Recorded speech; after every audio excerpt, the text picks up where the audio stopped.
Hey, if you're a fan of Soundgarden, Pearl Jam, or especially Matt Cameron, then I think you'll enjoy the video that we have for you today.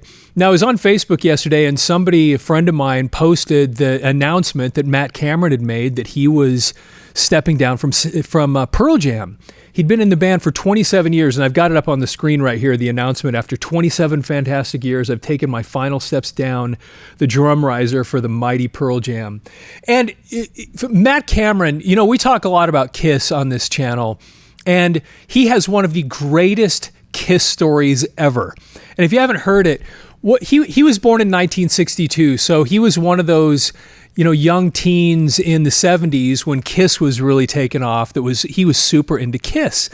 And of course he was playing the drums, and so he and some buddies put together a little kind of a Kiss tribute band together in their neighborhood in San Diego. Well, Matt's father was the friend of a friend of the stagehand union there in San Diego, and Kiss was coming through on their tour. This was around the Alive time frame. And so he was able to take his son Matt, then somehow got him to go meet Kiss, meet Paul Stanley. And when he went to meet Paul, he took a bunch of these pictures. They had a little photo book, I guess, that had the pictures of these guys, him and his friends, in this little Kiss tribute band that they had. And so he got to take a picture with Paul, got to meet him. And, you know, I mean, he's 13 years old. And you remember this, if you're about my age or, you know, give or take, what that was like. You know, Kiss was such a big deal. And those of us that didn't actually put bands together, we were at least in our basements in our underwear with tennis rackets playing Kiss music, and we were the characters. Anyway, so he meets Paul Stanley, shows him this book, shows him some pictures. Well, about several months later, they get some mail.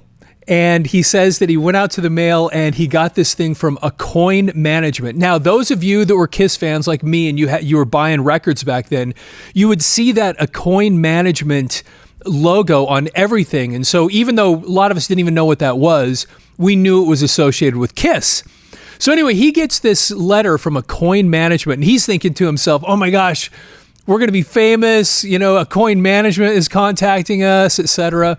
And they open up the letter, and it's a cease and desist letter telling them to cease and desist this tribute band that they have. And apparently they didn't even change the name. They just called themselves Kiss, but it obviously wasn't them.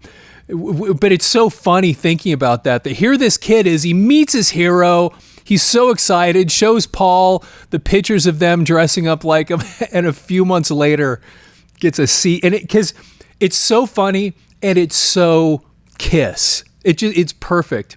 Anyway, so Matt Cameron actually became kind of a hero for me, even though I'm not a drummer, simply because of my love of the band Soundgarden. Now, like a lot of people, in the early 90s, we really kind of discovered that Seattle stuff. And I think a lot of people became familiar with them when Nirvana, you know, put out the album Nevermind, of course, and the song Smells Like Teen Spirit. It seems like the whole world just changed right in that moment. And I had a similar experience with that song. But Nirvana wasn't the band that really I connected with. It was Soundgarden. Alice in Chains was probably a close second, but Soundgarden was the band. And I remember I saw Outshined on MTV, and I saw Chris Cornell, and I just thought, what is this? You know, and then they have this amazing song, which is in 7/4 time, and it's just this deep, heavy thing. And so I went out, and as soon as I heard it and I saw that, I went out and immediately bought this. And I bought the CD. This is the vinyl. And those of you that follow this channel remember when I bought this and I had it brought in. I still haven't broken the seal on this thing. You know what? I'm going to do that right now with my handy dandy trick. A friend of mine taught me that when I was a kid. You rub it on your jeans. It doesn't damage anything. And then it just kind of melts the seal. And let's look at what's on the inside. And there's nothing on the inside other than kind of a cool looking label. But I had it on CD. I never bought the vinyl. I'm going to take the plastic off, so the shrink wrap, so we can see it a little clearer. I never had the vinyl, but I absolutely fell in love with this album. I remember taking this thing home, And that first song, putting the CD on and hearing the song Rusty Cage just knocked me over. Because you hear it and it's a little bit like, what am I listening to? Because they have these really strange guitar tones. And again, the time signatures feel weird. And it was so awesome. And then it goes on to Outshined, of course, which is an amazing tune. Slaves and Bulldozers, that ended up becoming one of the things they play in concert all the time. And then Jesus Christ Pose and Face Pollution. I tell you, it was maybe those 5 tunes. I just played those over and over and over. And I just fell in love with this band. And I remember taking this thing home and seeing this picture of these guys. And it was almost like looking at 2 different bands. You know, you have those 2 over there. And again, I didn't know a lot about them at the time. This was just me figuring it out. And then you had those 2. And these 2 looked like they were in a band. And these 2, and then they didn't fit, but yet they fit. And it was just, the whole thing was so amazing. Well, at some point after kind of almost memorizing the first songs on this CD, because I just was so into it, I started kind of listening further and further into the disc. And then I came across the song right here, Room 1,000 Years Wide. And I remember when that tune came on, I was just, I loved the rest of the album, but there was something about that song. It just stood out from everything else on the CD. And I listened to it and just loved it. For some reason, it just connected with me. The way he sang it, kind of the droning, dreary sound to it, the plodding noise, and then even the end, when they add all those kind of freakish horn sounds in it, it was so great. And so that pretty quickly became my favorite song on the CD. And then I would listen to the whole thing over and over. I listen to this thing so much. But that song, for some reason, really resonated with me. You know, the title of the song, Room 1,000 Years Wide, and then how he would say, tomorrow begat tomorrow, tomorrow begat tomorrow. Well, then, at one point, I was just kind of looking at the disc and going through things, and I didn't realize it, but that was Matt Cameron's song. I just kind of assumed maybe that Chris Cornell had written everything. Again, I was just learning about the band. I didn't know a lot about them, and a lot of us were back in that period. But this was actually Matt Cameron's tune. As a matter of fact, I saw them on the follow-up tour for Superunknown, and they played that tune. And for me, Chris Cornell took his guitar off, and he kind of just stood on the edge of the stage holding the mic singing it. And it was just this unbelievable experience, that song. And again, that's a Matt Cameron tune. Well, then, around the same time, I had a job at a convenience store. And one night I was at this convenience store, and I was listening to a local kind of college radio station. And they played the song Drawing Flies right there, which is getting close to the end of the CD. And I remember they played this, and it had this just kind of frantic energy. And I'd kind of heard it before, but I hadn't really paid really close attention to it. And I'm listening to it on the radio station. I go, wow, that is amazing. And then the next night I'm working at the at the convenience store again, and they play it again. And so I listen to that tune. I go back to the CD and I start listening to that song some more. I go, man, this is a great tune. So then it became another one of my favorite songs on the CD. And then I'm looking closer again, and Matt Cameron wrote that song. And it's not often, but the point is, it's not often that you see the drummer actually writing the songs. And so two of my favorite songs on this album were written by Matt Cameron. And so you start to appreciate just how unbelievably talented this guy is, not just as a drummer, because you also learn how incredible he is from a drumming standpoint because of what they do on this album simply from a time signature standpoint. Now, it didn't hurt that Chris Cornell, you know, the singer, frontman, he was a drummer. And yet then graduated into, you know, being the lead singer for this band. It didn't hurt that he was a drummer, that they ended up having all these kind of odd time signatures. And when you look at this album, I mean, they had everything from, you know, 4/4 to 3/4 to 9/8 to 5/4. I mean, they were all over the place with the time signatures, which made this thing so interesting. because very few bands had done it so extensively. I mean, you have bands like, for example, Pink Floyd, the song Money, which was a huge hit. That was in 7/4 time. And Rush would do different things with time signatures. And there were other bands that would, some progressive bands that would do things, here and there, dabble in them. But I don't know that anybody did it the way they did it. And they were combining it also with these crazy tunings on their guitars, where if you ever saw them in concert, frequently Chris Cornell, his tech would bring new guitars out to him all the time because each song had all these odd different tunings. So anyway, but Matt Cameron, the fact that he did and was able to so almost effortlessly, it seemed, move in and out of all these time signatures that for a lot of people just don't make sense. And yet he was able to create these drum parts that took these oddball things and turned them into these really accessible pieces of music. And his drumming then was able to help solidify all of the really oddball stuff that the rest of these guys were doing. Because you listen to Ben Shepherd, of course, this was his first album with Soundgarden. You listen to him and his bass playing on a lot of this stuff is just manic. I mean, listen to the beginning of Jesus Christ Pose, and it's so odd, and it's crazy, and it's got all this amazing energy. And then Chris Cornell, of course, he's writing these songs that have these obviously, like I said a minute ago, the weird time signature and the weird tunings, and then his vocals are just everywhere, screaming and just wild stuff. And then you have Kim Thayil in there. And then he similarly plays these manic, interesting. He wasn't this ripping guitar hero. He was more about creating interesting sound. And so Matt Cameron was this rock that was able to take all these incredible things and organize them and put a foundation that normal people could relate to. So he was not just this incredibly skilled drummer and this unbelievably talented songwriter. As a matter of fact, I didn't mention, but Room 1,000 Years Wide, while this album came out on October 8th of 1991, it was a year earlier that the song Room 1,000 Years Wide had been released on a single.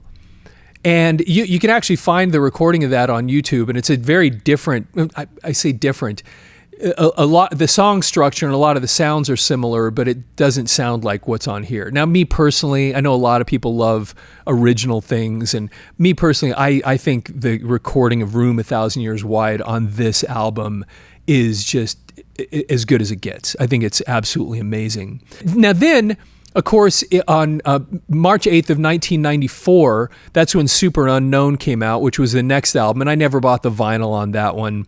I need to do that and get it in here to talk about it some more, because that album ended up being just huge seller, super, super successful, and it also had just a ton of hits on that album. And so, again, just an incredibly amazing follow-up album. And then this one, I did buy the vinyl back when it came out. I wasn't doing that very often, but every once in a while we'd get vinyl on stuff just because. So this is like right after Down on the Upside came out. This would have been May of 96. I bought the vinyl for it, and just there were some songs on here. As a matter of fact, the song, what was it? Oh, Burden in My Hand. I still have the shrink wrap on this thing. Burden in My Hand is one of my top favorite Soundgarden songs ever. I just thought it was so spectacular. And again, Matt Cameron is just this essential ingredient in this music, which to me was it might even be my favorite band ever. I loved these guys so much. They were just something about them, something about Chris Cornell, something about Matt Cameron. The whole thing just resonated with me. Well, anyway, then they put this album out in 96. They toured on it. And then somewhere in the 1997 area, tensions were growing in the group, and it just fell apart. Soundgarden was gone. And then Matt Cameron right around the same time, Pearl Jam, they'd gone through a couple of drummers, and right around the same time, they, talk to him and they say, will you just come and do some temporary shows with us? Of course, Matt Cameron then went and played some of these shows with Pearl Jam, and what was supposed to be a temporary thing ended up going on for 27 years. And then now we find out that Matt Cameron is stepping down from Pearl Jam. And Pearl Jam was just another one of those bands that just made such a difference back in the 1990s. I think we have I don't think we've put it out yet. We have a video coming out on Pearl Jam's 10 that me and Gary did together. I don't think it's out yet, but it's coming out sometime in the next few days or week or so. Because that was just another band that I really, really loved. But this one for me, this band, this group of guys, there was something about it that resonated so much with me. And like I said, when you look at Matt Cameron as a musician, just in general, he impacted this stuff, not just bringing this disparate group of amazing musicians together that had all these odd, interesting things that they were doing and then they were experimenting with, but he was the guy that was able to put that foundation underneath all of that. And so it is noteworthy that he's kind of wrapping up his relationship with after Pearl Jam after 27 years. So what I found that I thought would be kind of fitting and interesting to share with you today is, like we do a lot of times on this channel, is we'll go back and find newspaper articles that were written back at the time. And I found one that was it was kind of an interview with Matt Cameron. And he talks in this article several times, and it's not very long, but he has a few different interesting things that he says in this article. And I thought if you're a Soundgarden fan, Pearl Jam, Matt Cameron, that you would enjoy this kind of look back at some of the things that he was saying back in. This is January 30th of 1992, Los Angeles Times, and this is in the arts and entertainment section, and this on page J4.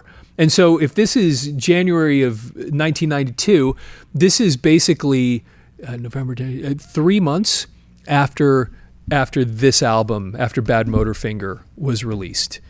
And so Soundgarden was really starting to move. They were already making a buzz and a lot of people knew who they were, but they were on the ascent at this point, and they were getting more and more popular. So it's kind of interesting to listen to Matt Cameron at the time. So here's a picture of the guys. You got Kim Thayil, Ben Shepherd, of course Chris Cornell right there, and then Matt Cameron on the right. And it says, members of Soundgarden, which formed in Seattle in 1984, are from left to right. I just said who they were. The band has been opening for Guns N' Roses. Soundgarden will perform its alternative rock music tonight at the Ventura Theater. Man, that is so fascinating to think about that too. Because these bands, you just go down the list. You've Soundgarden, Nirvana, Alice in Chains, Stone Temple Pilots, this whole new wave of groups that came in. They were opening up for these bands that were kind of left over from the 80s. And it was just flipped so quickly. Guns N' Roses managed to keep a lot of their popularity, but so many bands didn't. And here they were opening bands, and it was not long before they were headlining and crushing it. So here we go. So the title of this article is A Garden of Sound. Let's see here. On Seattle's alternative rock scene, a psychedelic grunge, punk, metal, etc. group is making its music. Whole lot of screaming going on. Not Jerry Lee Lewis. That's kind of funny. Okay. Besides being the home of those Huskies, Seattle is also known for its burgeoning alternative rock scene. Soundgarden is this week's critical darling. The lead singer does the in-your-face vocal thing. The group's sound is loud enough to make your garden grow instant feet and head for the hills. The kids will probably buy a shirt when Soundgarden plays the Ventura Theater tonight. The band's current bio instructs the reader to, quote, forget all the psychedelic Zeppelin, grunge, punk, metal thrash that's been written about this band. Well, Forget the forget part, and what you have left is a pretty apt description of Soundgarden. Hey, nothing wrong with that. It's a fair description of an increasingly popular form of alternative rock. That means it doesn't sound like Kenny G, Milli Vanilli, or Bad English, which is great. This also means Warren Zevon was right again. Quote, "It ain't that pretty at all," unquote. Soundgarden is harsh and heavy, yet mildly melodious, much like Faith No More and Nirvana. Soundgarden's latest release, Badmotorfinger, is selling like crazy. Not a metal band, not a Led Zepp clone band, just a young band that plays loud and hard, ready and idling in the limo of rock stardom. Waiting for the big time, that's Soundgarden. And that is so interesting thinking about that because, Soundgarden had been around for a while. I mean, they had Louder Than Love had come out a couple of years earlier, and it was a growing thing, and people were hearing about them, and they were kind of, there was this underground following that was happening. And even right after this came out, no one knew where this was going to go, but it ended up just being huge. It really, really put them on the map. And here this guy's like, these guys are just right there. This is about to happen for them. Let's see here. Opening for Guns N' Roses hasn't hurt their chances for success either, but not in Ventura. Quote, "Well, right now we're kind of disappointed because Axl Rose cut his hand, so they just canceled 2 big Detroit shows," drummer Matt Cameron said recently. "This is definitely the coveted opening slot for us. This tour will last until the end of February. Our music has always been able to take the listener somewhere on a journey," Cameron said.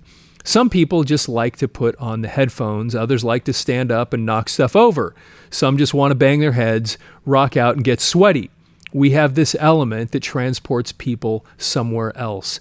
That is an interesting thing that he said there, because they really did have something that was hard to put your finger on. Because you'd listen to some of these tunes and they did sound like some form of heavy metal, and yet this was kind of a throwback to the 60s and also a throwback to the 70s. I've actually shared the story on here before where when I started getting into Soundgarden, the producer of our band at the time, we were in the studio, and he says, "You got to listen to this." And he took me and played me the song "Sin's a Good Man's Brother" by Grand Funk Railroad on the album Closer to Home, and then that whole album.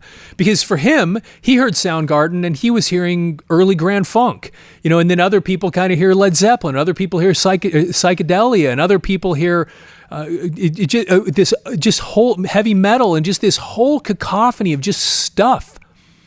And they were interesting that way because it helped them be able to reach so many people on so many different levels. Okay.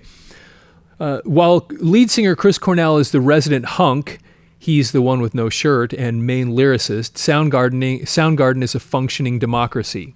Everybody writes music and lyrics. Rock and roll democracy hardly ever works, but it works for our band because no one dictates, Cameron said. So far, so good. Soundgarden was formed in Seattle in 1984 and immediately gained a dedicated local following. They released a number of records on independent labels, including Sub Pop in Seattle and SST in Los Angeles. Their latest album has just entered Billboard's Top 100, and their video for Outshine can be seen on MTV. There's always been good bands in Seattle. Us, Nirvana, Alice in Chains, Cameron said. The scene's been really good since 1988 when some of these bands finally were recognized. We just sort of fell into all this. It just kind of came to us. We're not necessarily a young band anymore. We're into it for the music. It's much better than a day job, unquote. And considering Seattle residents' attitude toward California immigrants, it is a good thing Cameron isn't in need of a day job. Because, of course, like I said a minute ago, he's actually from San Diego. So... Oh, and he actually says that next. "I'm from San Diego originally," he said. "I went to Washington to visit, and I liked it so much I moved up there in 1981.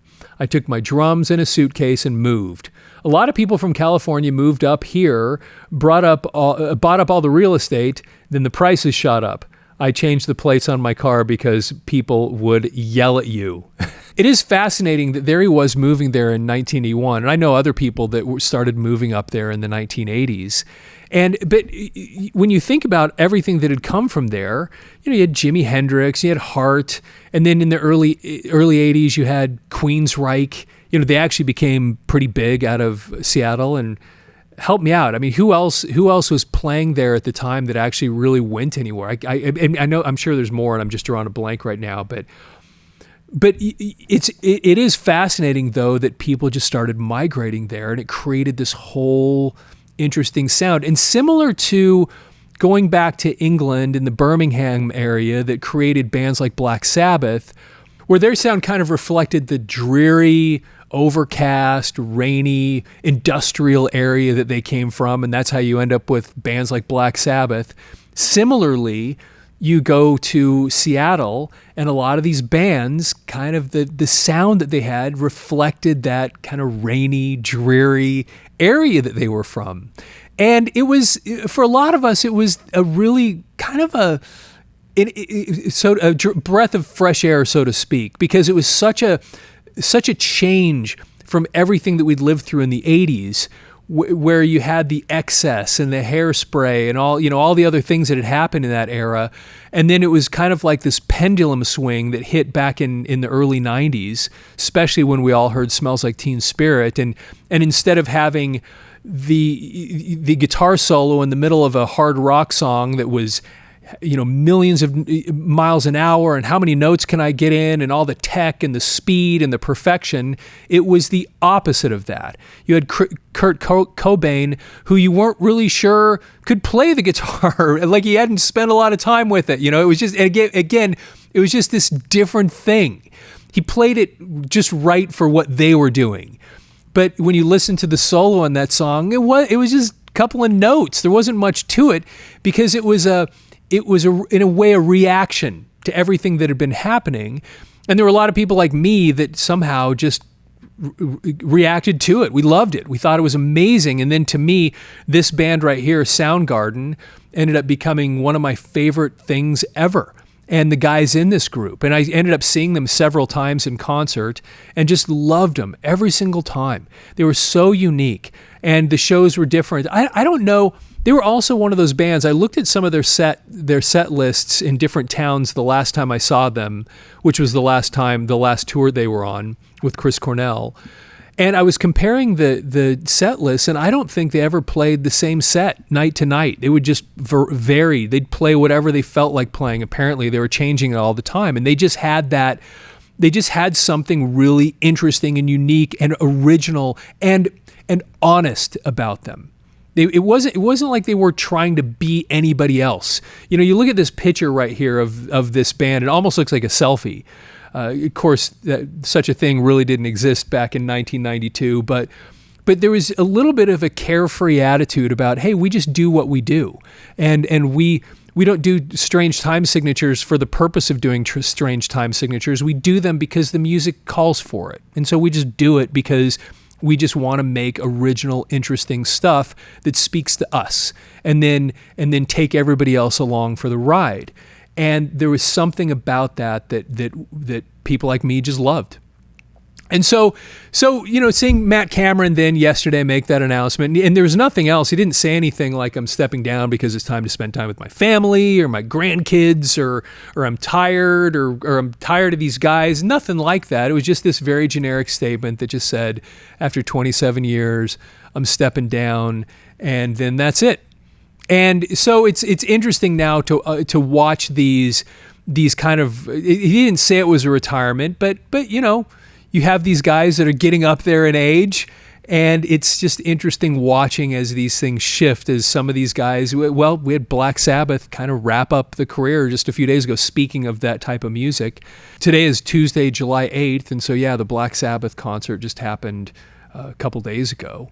And that was kind of the end. And so it's interesting watching all these bands that we grew up with, that we loved so much, kind of seeing them aging a little bit and watching what happens as a result of it. Anyway, so I was thinking about Matt Cameron. Hadn't really ever, I don't think on this channel we'd ever really sat and talked about this album. And so I thought, especially because that song, Room 1,000 Years Wide, ended up being such an important song for me personally off of this album. And I loved everything on this album, all of it, top to bottom, front to back. I loved every song on here. But there were standout tracks. And that one for me, Room 1,000 Years Wide, which was written by Matt Cameron, was one that just for some reason really, really resonated with me. So anyway, it kind of my just little tribute to him, because he was such an important part of what really might be my favorite band of all time. And he was the guy that took these really interesting and amazingly artistic, creative guys and created this amazing foundation for their music to sit on. And then not just be the foundation, but actually become part of the process where you're actually writing some of these songs and the music itself and some of the words and bringing these things to life beyond just the drumming. So anyway, and which is an interesting thing, because now he's going to be in the Rock and Roll Hall of Fame as the drummer for 2 different bands, which is kind of unique. And I think the only other person that has that distinction is Ringo Starr. Hey, thanks for taking the time to watch this video today. Please follow the channel if you're not following the channel already. Like the video. I would love to get your feedback on all of this stuff. We covered so many different things in here, and I'd love to hear what your thoughts are about Matt Cameron as a part of this band and as a part of Pearl Jam, and specifically those songs that he wrote, the things that he was an intimate part of, where he was not just pulling it together as the drummer, but he was actually actively writing spectacular music. So anyway, I'd love to get your feedback on that too. Please follow the channel, leave your comments, share this with other people. We really appreciate it when you do that. And with that, have yourself a fantastic day.